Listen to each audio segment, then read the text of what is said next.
Hey everyone, thanks for checking out this review. I'm trying to focus on more recently released games, and with the re-release of Ys VIII on the Switch next week, I thought it's a perfect time to do a review that I've always wanted to. Granted, I played the PS4 version, so I can't speak to the technical aspects of the Switch release, but I'm mostly using this review as a way to introduce Nintendo fans to the series, as Nintendo hadn't had an Ys game in quite some time. Not since the mediocre Ys Origins remake on the DS. And other than that, I think they've only really had Ys 3 on the SNES, which many consider the worst game in the Ys series, so they haven't really had a good track record of Ys games over here in the West.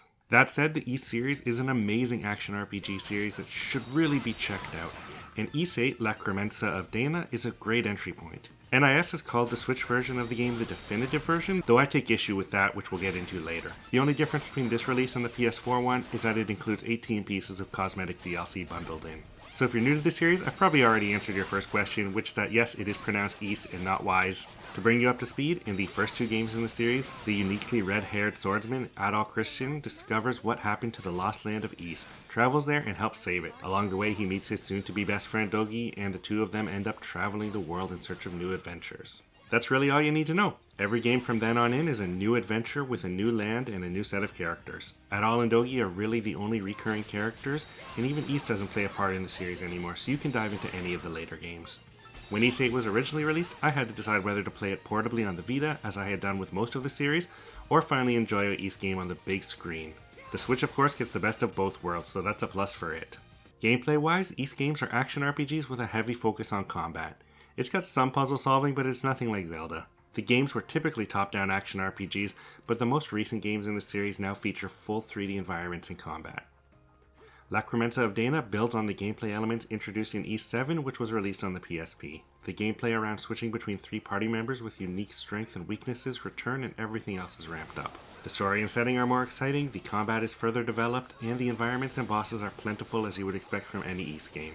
Combat is fast and smooth as always. You can chain together your standard attacks and unlock and level up quite a few skill attacks for each character. You can have 4 of these attacks set at once and they're easy to pull off in an instant. Dodge rolling is also a big part of the game to move out of the way of enemies' attacks, and the game has a Bayonetta-like mechanic where dodging at the last second gives you a bonus and slows time down so you can counter with a flurry of attacks.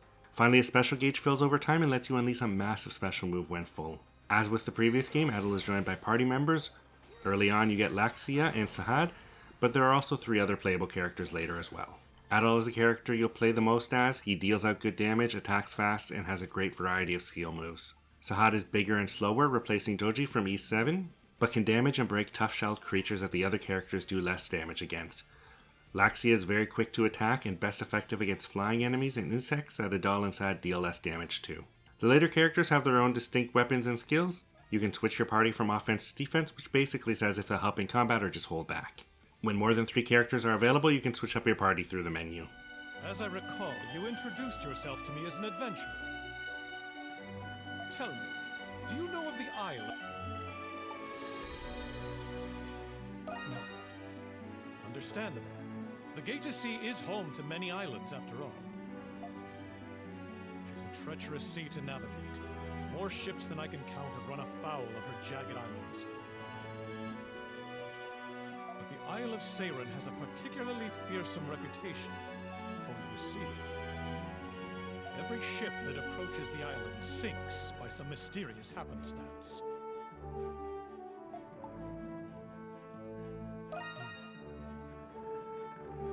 Yes, its surrounding waters are perilous to navigate, but that alone does not explain why so many ships sink.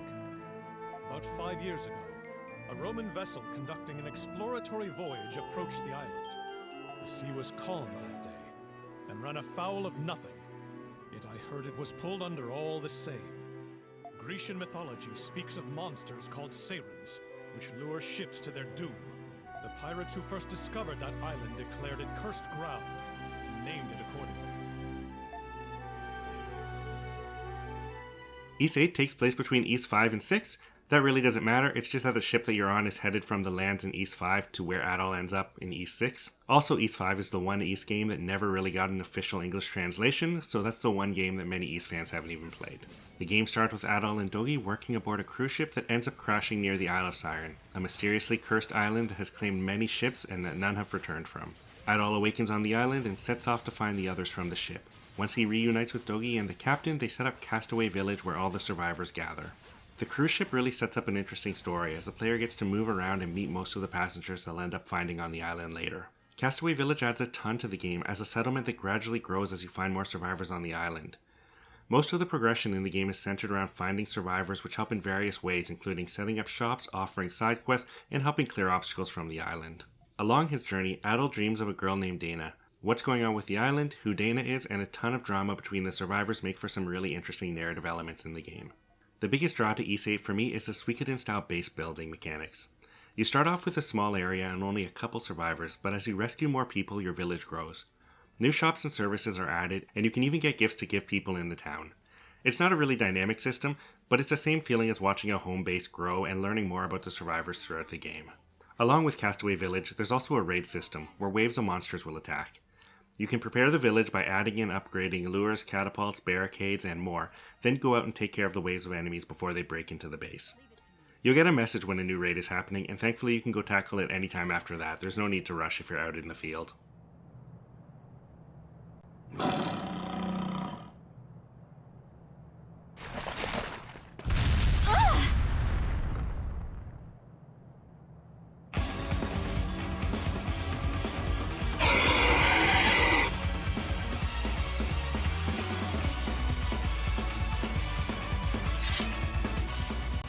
This beast! If you intend to bar our path, then I won't hold back. The new island setting is a huge environment to explore.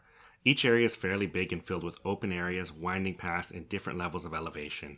There's a lot of enemies, treasure, and item farming locations in each. The one downside is that it's actually pretty easy to get lost. The game's in-game map and minimap are decent, but you'll likely find yourself running in circles once in a while trying to reach the next main objective. Overall, there's a ton to explore, and like any Ys game, a ton of bosses to tackle along the way. You can also fast travel around easy, which is very helpful for getting around and checking out old locations that you can now access more of. It's also great for getting back to your base quickly so you can complete more missions there and get upgrades. Gear can also be found, which helps with the traversal and getting through parts of the areas you couldn't get through before. Other subsystems include cooking, where you can make helpful items from recipes and ingredients found around the island through a simple menu interface, or fishing, where you can catch fish, treasure, or items. The fishing mechanics are simple and fun, which is great because I don't mind fishing in RPGs, but I hate it when it's a difficult and cumbersome system. Music and sound has always been a big part of the Ys series, and 8 is no exception. The music is great and the classical sound effects are there. The overall soundtrack isn't quite as amazing as some past Ys games, but that's likely because of the focus on atmosphere for the new environments and how long you spend in each area. Overall, though, it's really good and worth mentioning here.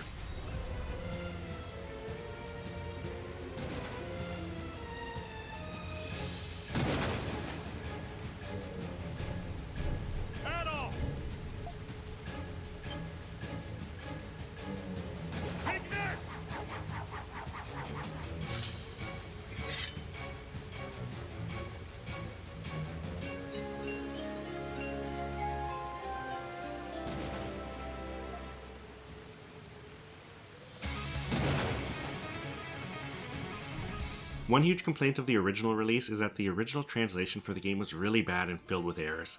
In some hilarious cases, the names of locations which were already written out in English in the Japanese version of the game were retranslated and ended up being worse. Fan backlash was bad enough that Falcom decided to have the game retranslated and patched. And I have to call them out here, because early reports are that the Switch version is launching with the same issues. It's hard to know if it's the same as the original release or just some various strings that were missed, but it's unacceptable. This has released 3 day 1 patches to start addressing the issues, so at least they're taking steps to address it. But as a collector, I expect my physical versions to be the most updated version of the game, and that this game is shipping in this state is pretty lame for something that NIS has called the definitive edition. Sorry to end it on a down note. That issue really shouldn't affect anyone who really wants to play this on the Switch, but it does make it a little harder for me to double dip on it. I do recommend you check out this game in any format you can though, because overall it is a great evolution of the traditional Japanese action RPG, which is a genre that doesn't get enough love in the modern era. Thanks for checking out this review. If you dug it and want to see more content like this, please subscribe, and I'll see you guys next time. Thanks!